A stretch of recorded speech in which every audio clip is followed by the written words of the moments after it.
Hello， 大家好，我是John。相信大家已经拿到这个选举大礼包了。那我们拿到这个选举大礼包要做些什么事呢？我们今天就回到 Auckland Council 跟 Nancy 这边来跟大家一起分享，就是说，我们如何正确的去做这个投票的这个动作。那我们就废话不多说 ，Let's go。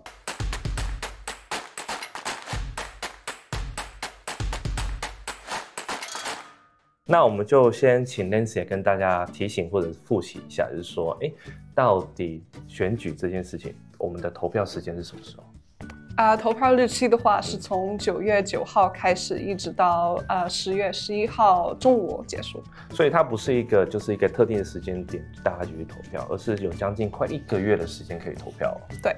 那可以跟大家再提醒一下，就是说，什么人可以有这个资格去投票？首先您得满18岁以上，然后拥有永久居民的身份，或者居民的身份，两个都可以。然后在选民名册上登记。OK， 那如果大家在什么时候下符合这个资格，会收到这个大礼包呢？从9月22号以后，大家应该会收到这份资料包。资料包在你的信箱里。那我们拿到这个选举大礼包里面到底有什么东西呢？我们今天就来跟大家开箱一下，就是这个选举大礼包的内容。怎么讲说呢？因为对我来说，我在纽西兰也算是第一次参与投票，算是一个新手，所以我也很好奇说里面到底有什么东西，我该要怎么去做正确的投票。那在这个大礼包里面有3样东西第一个是所谓的你的什么？你的投票指南，那里面会有很多的，像是一些因为我们这次要选的是市长、市议员，还有所谓 local 你所属地区的 local board member。那里面的所谓的你的投票指南里面是会强调一些什么东西？简单来说的话，它会含有所有候选人的信息，然后投票的说明。那同时间它还有一个东西，就是我们这边的投票的，就是候选人我们的叫圈选的这张投票单子那同时之间还有这个会有信封，到时候我们做完投票之后，我们就是把正确的资讯把它放到这个信封里面之后，我们就可以把它拿去做投票的动作。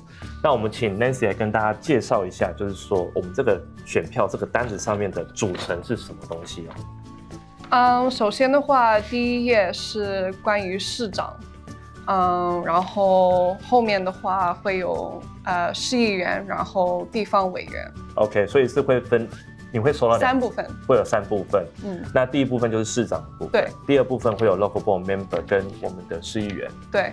OK， 那我们在选举我们的心仪对象的时候，我们该如何去做操作？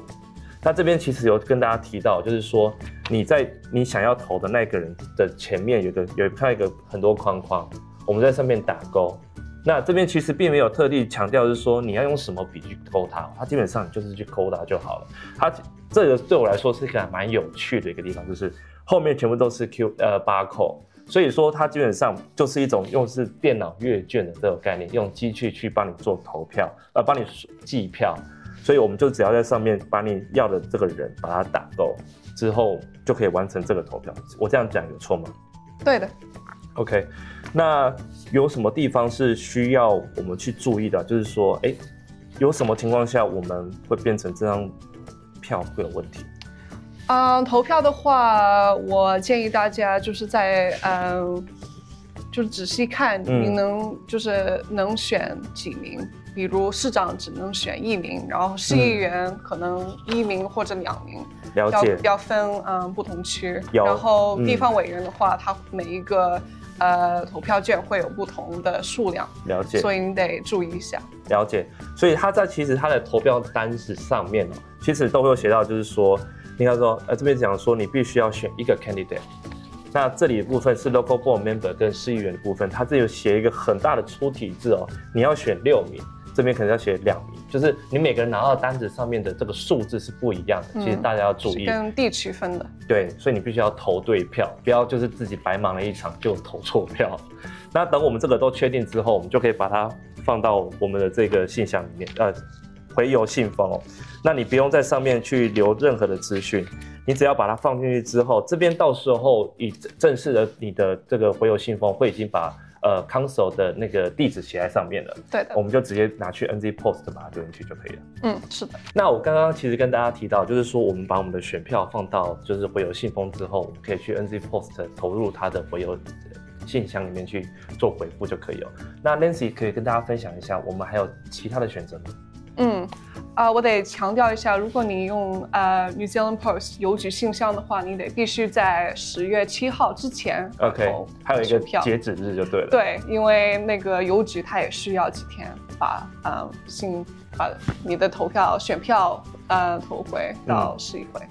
OK， 然后别的方法的话，我们有市议会特别举行的投票信箱，他们会在不同的公共场合。就是我就是想要拿它出来，这一个，对，一个很大的橙色的信箱，他们会在不同的各种公共场地，比如图书馆、公交站点之类。超市会有吗？哦，还有加上超市，还有不同的，就是刚才我说的公共场合。然后第3个方法就是去参加我们市议会举行的投票站点。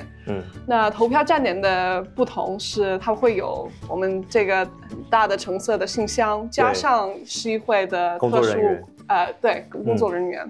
然后这些工作人员会帮大家就是当场登记，还有当场投票。所以如果你没有来得及登记的话，你也可以来到我们的投票站点登记还有投票。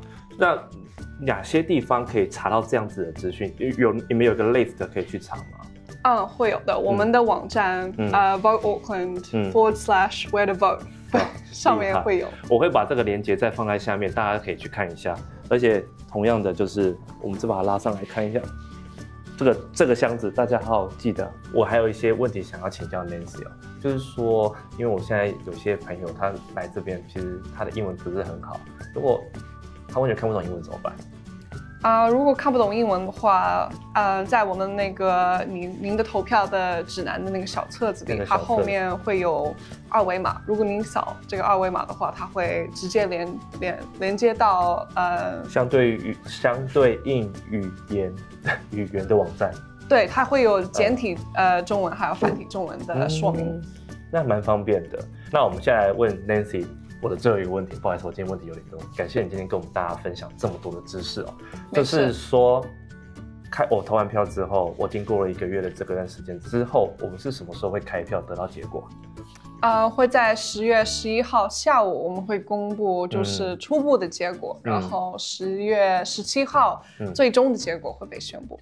那我们开票会有所谓的 live 的转播吗？开票流程的话没有，没有什么 no live stream。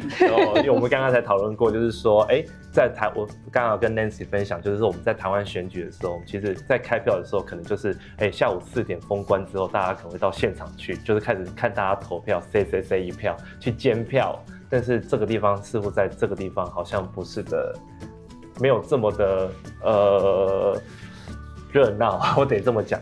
OK， 那我们今天就感谢 Nancy 来跟大家分享这件事情。那记得要去投票。OK， 那我们就下期见了，拜拜。